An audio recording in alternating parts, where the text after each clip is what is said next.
How's it going, everybody? Welcome in to another episode of the Mavs Step Back Podcast. I'm your host, Dalton Trigg. You can find all of my Mavs-related content on Twitter at Dalton_Trigg. You can find all my writing over at DallasBasketball.com. All of our podcasts are posted over there as well.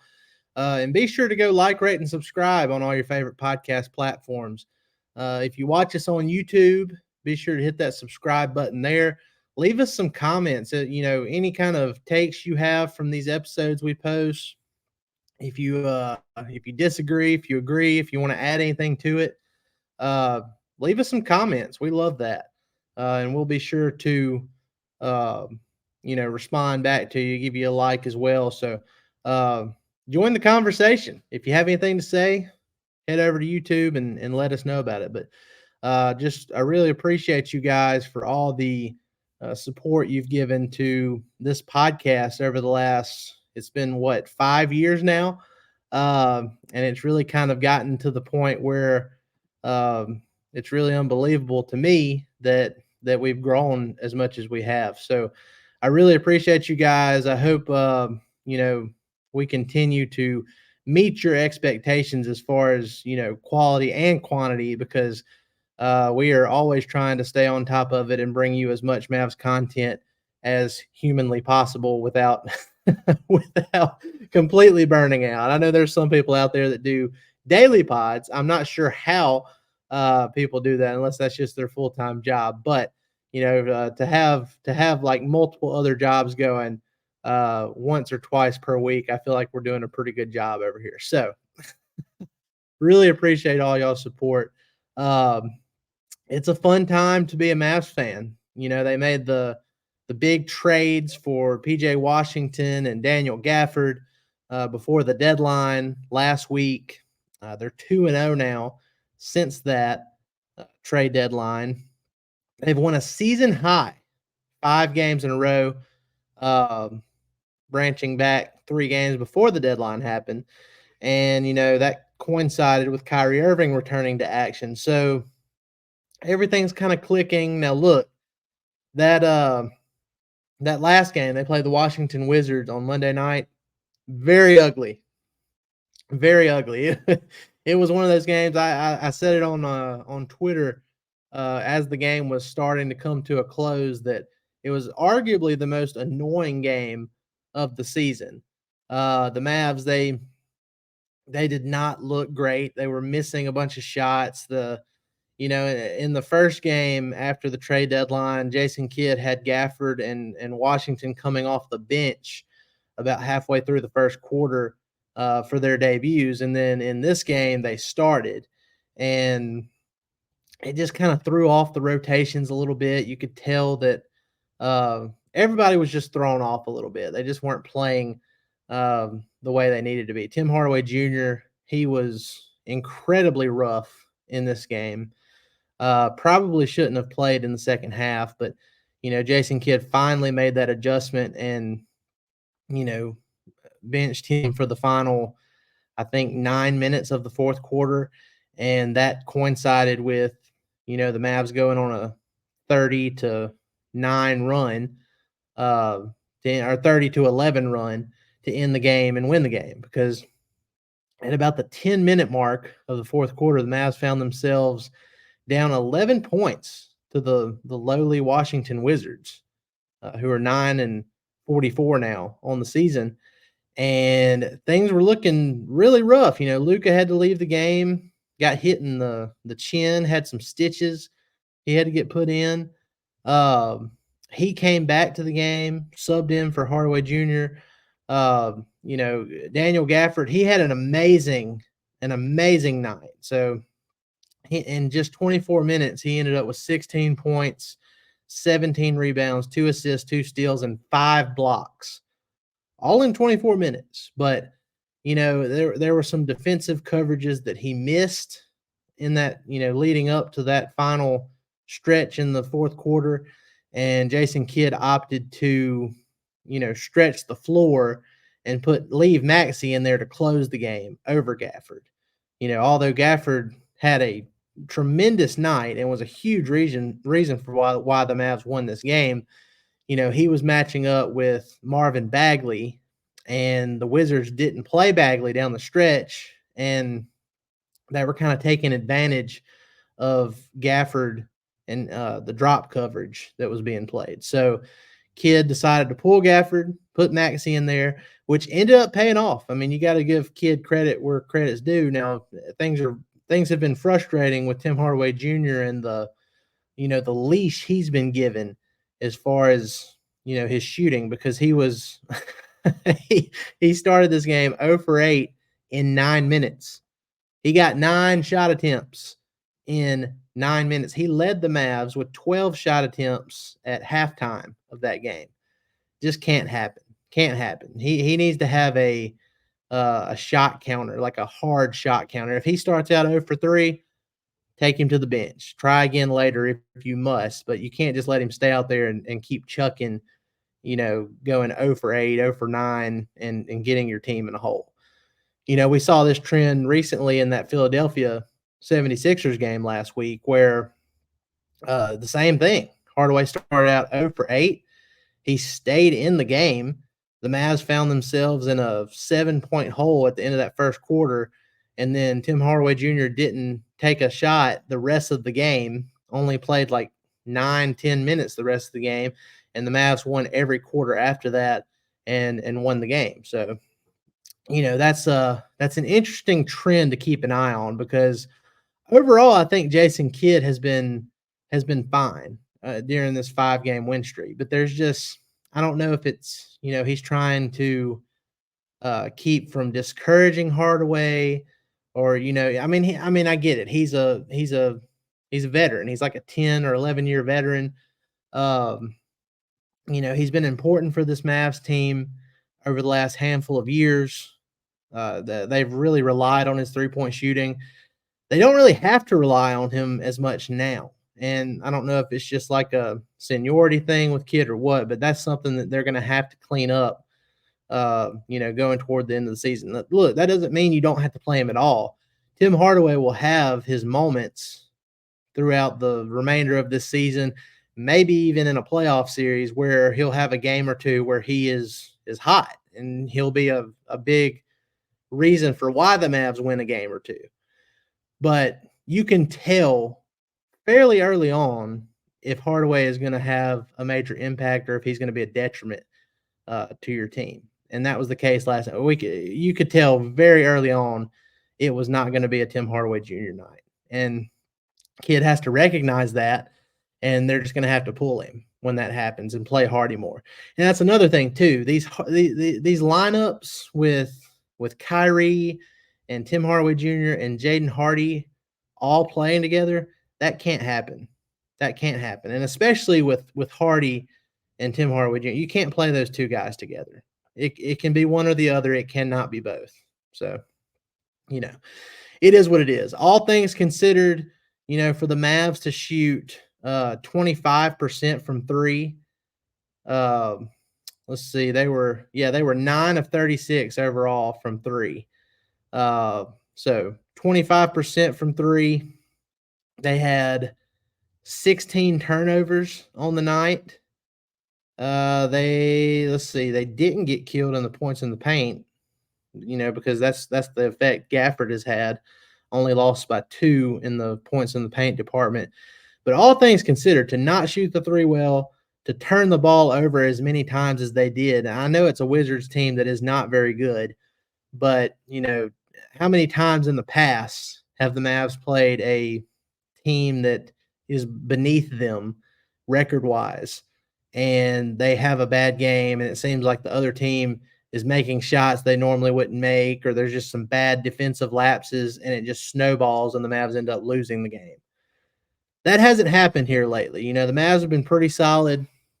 They were able to overcome and persevere to get that 112-104 win over the Wizards to extend their win streak to a season high 5 games. Now they're a season high 8 games over 500. Which is astonishing given the vibes that were that were going on a few weeks back, before this streak started. So They're sitting at 31-23. They've got one more game against the Spurs, who are not very good, aside from Victor Wembanyama being a monster, something we haven't seen in a long, long time, probably never seen in the NBA. I think as far as his block shots per game as a rookie, it's probably the most impressive thing we've seen from a rookie as far as blocks go since Shaq. Because Victor's averaging 3.2 blocks per game, and Shaq, I believe, averaged like 3.5 per game his rookie season. So uh, it's not going to be easy, but the Mavs do have a center rotation, to kind of limit Wemby a little bit, especially since they've got more weight on them too. So we'll see how it goes.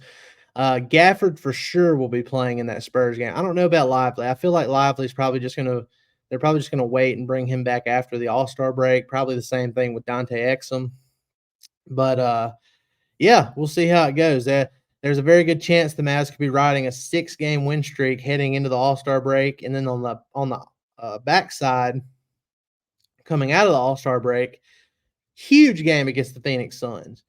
Not only is it for the tiebreaker, the regular season tiebreaker, because each team has won one game, but the Mavs are right behind the Suns in the standings. Let's see. I think they're just one game behind the Suns in the loss column. Let's see. Yeah, same amount of wins. One game back in the loss column, so they're only a half game behind the Phoenix Suns. They're technically tied from a game back perspective with the Sacramento Kings, who are sitting at 7th in the West. But the Kings have one less win, but they also have one less loss.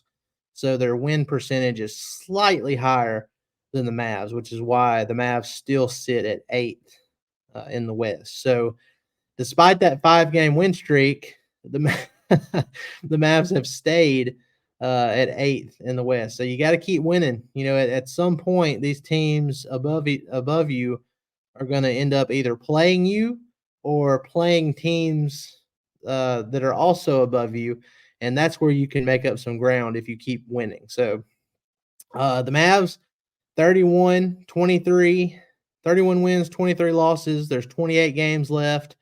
I don't know what the number is now, but I know going into that Wizards game, the Mavs had the 3rd easiest schedule remaining for the season, so that's a good sign. Not only for the Mavs stacking up wins, but Luka's MVP candidacy that's been overlooked by many this season. But yeah, I think there's a real shot for the Mavs to climb out of this play-in tournament.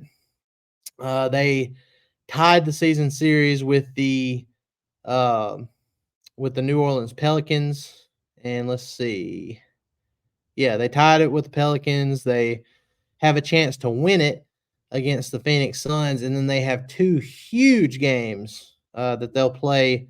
They'll play the Kings 2 times in 3 or 4 nights in March, I believe, and that'll be huge because the Kings won the first game against the Mavs. Mavs attempted to come back but couldn't. But they'll have Kyrie. They should have a fully healthy roster this second time around, unless something crazy happens, and we'll cross our fingers on that. But they still have a chance. They have a chance to win the tiebreaker against the Kings and the Suns. That would be much needed. They have a 3-game lead on top of the Lakers, who are right behind them at 9th, but they own the tiebreaker over the Lakers as well. And then the Golden State Warriors down there in 10th. They've been hot lately. They've also won 5 straight games, and the Mavs have to play them 2 more times. So they have let's see. They have a 3.5 game cushion on the Warriors. Plus, they've beaten the Warriors already this season. So we'll see if they can just win one of those 2 Warriors games. They'll have the season series secured for the regular season there too. So lots of different implications coming up in the final stretch of this season, but the Mavs are well positioned, I think, to make some real noise. It's very encouraging that they've won these first two games after the trade deadline, despite these two new guys only being there for what 5 days now. They're 2-0. The Oklahoma City Thunder game was amazing. There was a lot of extra energy and adrenaline going on in that game. And like I said, this Wizards game, it was ugly. I mean, let's just say how it is. It was ugly. But they found a way to win anyway, and that's really all you can ask for. Uh, from a team that just didn't seem like they had it that night. And the Mavs didn't have it for the most part, and they ended up winning it anyway. So, some other key points from that game: Luka, he had his 66th triple double of his career, 26 points, 11 rebounds, 15 assists. Also had a steal and 2 blocks. Played some great defense down the stretch. He shot 50% from the field, 8 of 16, hit 2 of his 7 threes, 8 of 11 on free throws. He did have 5 turnovers. Most of those came in the first half when, it just didn't seem like he had it. But then when he came back from being hit in the chin, it kind of woke him up a little bit, and he helped push his team to victory. He was by far a team best plus 19 on the night in 37 minutes. So Kyrie Irving, he ended up playing 43 minutes in this one.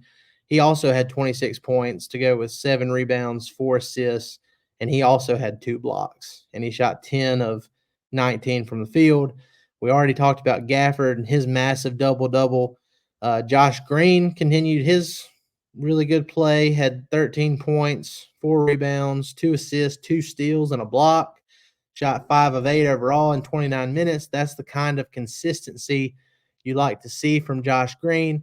He has just been on a tear lately, and he's making the Mavs, very happy that they didn't trade him based on how he's been playing. He can be a glue guy going forward. So, and then PJ Washington, before we get to PJ Washington, let's talk about Jaden Hardy for a little bit too, because he only played 13 minutes against Washington, but he had a massive stretch in the fourth quarter where he hit 2 threes and drove to the basket for a key layup that sparked the Mavs comeback. He ended up with 10 points in those 13 minutes, shot 4 of 9 overall, also had 2 rebounds, and he was a +9 in those 13 minutes. So, it was great. You have a combined 52 points from your star backcourt of Doncic and Irving. You had a huge double-double from Daniel Gafford. You had Josh Green being consistent. But, Jaden Hardy, he had just as much of a positive impact on this game as anybody in his limited minutes in that fourth quarter when it mattered most. When no other Maverick could buy a three-pointer, Jaden Hardy showed up and hit down a couple of massive ones. And I don't think the Mavs win that game last night without Jaden Hardy, and that's credit to him staying ready and taking advantage of his opportunities. He's been great over the last week or so. So I hope he keeps it up. I'm sure, as much as many of us wanted the Mavs to sign Spencer Dinwiddie on the buyout market because of the familiarity and the veteran presence and the experience of helping lead the Mavs to the Western Conference Finals 2 years ago. If anybody is happy that it didn't happen, it's probably Jaden Hardy, because he's going to have more of an opportunity now to, kind of step in and be that spark plug off the bench on nights where Tim Hardaway Jr. doesn't have it. So, and finally, PJ Washington. Let's talk about him for a second, because there's been a lot of talk. The Hornets are 2-0 since the trade. Grant Williams has had a couple of really good games. But, they played the Pacers, who have terrible defense. They played a Memphis Grizzlies team that, it's a shell of the Memphis Grizzlies. They're they're playing like all G League guys because of all of their injuries. And that's not to, take a shot at Grant Williams. It's just saying, like, you got to add some context to it. The Hornets didn't win a trade getting Grant Williams and Seth Curry for PJ Washington just because Grant Williams has had a couple of good offensive games. He had good offensive games for Dallas too, but he wasn't a good fit. He wasn't a good fit. He wasn't tall enough. He wasn't athletic enough to do the things needed for the Mavs to pull out games, like we saw last night where guys didn't have it and they still found a way. And PJ Washington is a perfect example of this because he only shot 4 of 11 overall. He didn't hit a three. He shot 0 of 5 on his threes. But he played 36 minutes, and the reason he played that much is because he made an impact even though his shot wasn't falling. And that's something we didn't see a lot from Grant Williams in Dallas. If Grant's shot wasn't falling, there were a lot of times where, and I put this as I put it to one of my friends earlier today, it's one of those situations where Grant Williams ended up with a Tony Snell stat line of like 2 points or 1 rebound or no rebound, or there were too many stat lines like that for Grant Williams when his shot wasn't falling. So the fact that you have PJ Washington didn't have a good shooting night, but he still ended up with 9 points and 5 rebounds, 3 assists, played really good man-to-man defense in my opinion. And he ended up being a +8 on the night. He made a positive impact. And for a guy who has had a little bit tougher time, adjusting to his new environment than Daniel. And I'm not saying he hasn't. I mean, he's adjusted well, all things considered, but he hasn't had as seamless of a transition as Daniel Gafford has. And for that to be the case, this guy has shown that he can be a key contributor going forward and, help the Mavs make a decent playoff push. So I have no worries as far as PJ Washington goes. That shot's going to fall. He's going to eventually get acclimated and feel more comfortable. And once that time comes and all these rotations are set, and it's not just J Kidd experimenting, and then they get Derek Lively back here soon and Dante Exum, and it's gonna all work out. But I love the effort I'm seeing from PJ Washington. Even though that shot wasn't falling, he was still very active on defense, making great cuts to the basket. That's one thing. The Mavs have not had the reason things get so stagnant on offense sometimes, like before the trade happened, is guys just standing around and not trying to, do anything to give Luka any other options when he's like at the top of the key and ends up having to heave a long three. There was one time last night where it looked like that's where the possession was going, and PJ Washington cut into the paint, and Luka saw him and threw a dart pass to him, and he didn't make it, but he got fouled, and got to go to the free throw line. So it's stuff like that that I think makes this Mavs offense more dynamic, and it raises their ceiling for the rest of the year. So, and look, one more thing before I take off here. Can we stop with these current and former Lakers taking shots at the Mavs? Like I have no, like it started with Dinwiddie. So Dinwiddie signed with the Lakers, and then he made a comment in his opening press conference that if he would have signed with the Mavs, it would have been like him getting beat up by a bully, and then the mom saying, "Oh, it's okay, sweetie," or whatever. And he said the Lakers are just like, "Oh no, you go out there and you make it right." Like they're the strong dad that, or the rough dad that said, "No, you go out there and make it." I don't understand what he was trying to get across there, but the way I took it is that he was saying the Mavs were kind of, softer than the Lakers are. Some people said that they thought he was saying he would be more comfortable coming back to the Mavs and he wanted to be in a more pressurized situation with the Lakers. Whatever the case is, it kind of rubbed a lot of people the wrong way. Not with the Mavs, but within the fan base. I don't know how the Mavs themselves. Well, I'll tell you, the Mavs themselves might feel a certain way about it because Mark Cuban put on his Instagram a picture of his son wearing an old Spencer Dinwiddie uniform where the 6 is taped out and they put a 1, and then Dinwiddie is taped out and he put gaff. So Mark Cuban's son's Dinwiddie jersey has been changed to a makeshift Daniel Gafford jersey. But you had that, and then you had this thing with Kyle Kuzma, who the Mavs played last night, and he came out and said that, basically he told the Wizards GM that he didn't want to get traded to the Mavs because there's essentially just 4 teams that are true title contenders, and he apparently doesn't think the Mavs are one of those teams, and that he wanted to stay in Washington and build something. Which, I mean, dude, come on. I mean, the Wizards are 9-44. Well, what are you building? Respectfully, what are you building there? I mean, just come out and say, I've already won a championship with the Lakers. I got my bag with the Washington Wizards, and I don't want to go to a team where my shots are probably going to get cut in half because I'm not as good as Luka or Kyrie. So just come out and say that. I mean, that's really what it is. He just didn't want to say it that way. And it's funny because, earlier in the season he did a Q&A, and he was asked about the Mavs, and he said that they were one player away, from being a title contender.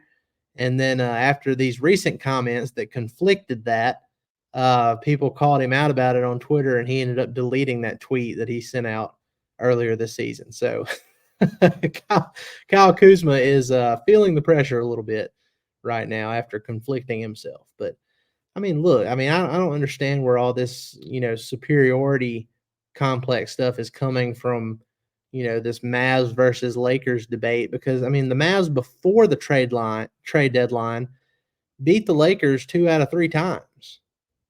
They they beat the Lakers 2 out of 3 times before they made these trade deadline acquisitions. So, now after the trade deadline, they're certainly more talented overall on their roster than the Lakers are. I feel like LeBron and the rest of that team are being completely overrated just based on them making it to the Western Conference Finals last season. And I mean, that's fine. I guess people can do that, but to act like that team plus adding Spencer Dinwiddie on the buyout market is going to make them a serious title contender. It's not. I mean, this is essentially the same roster that you had last season that got swept by the Denver Nuggets. And, that even if they did get back to that point, there's a high probability that it ends the same way for them. So, it is what it is. I just don't get the whole superiority thing when it comes to Mavs and Lakers. I feel like the Mavs are, a good step or two above what the Lakers are in the talent department, and definitely in the youth department. You have 39-year-old LeBron leading the charge for the Lakers, and Anthony Davis, who, like Kyrie, has injury issues. But, you have that versus a 24-year-old Luka who's about to turn 25, having just an insane, historic season that isn't being talked about enough. Like Luka, he is right now, the latest MVP rankings have him at 4th, which is the high he's been in weeks, months. But he's averaging nearly a 35-point triple-double, shooting nearly 50% from the field, a career high 38% from 3. He needs to be getting more talk for MVP. It's crazy that he's not, in my opinion. Now, I know the Mavs have struggled record-wise, in the first part of the season, but look at all the roster injuries they had. That has to factor in a little bit as well. So, all things considered, Luka is not getting the respect he deserves, and the national media needs to be talking more about this season. That we haven't seen a season like this in the NBA since probably Michael Jordan in 1988. And Michael Jordan didn't average the assists and rebounds or have the 3-point percentage that Luka has this year. I mean, that's how special this year has been. Just incredible. And you have a 73-point performance thrown in there. So we'll see. Like I said, the Mavs have the 3rd easiest schedule to close out this season.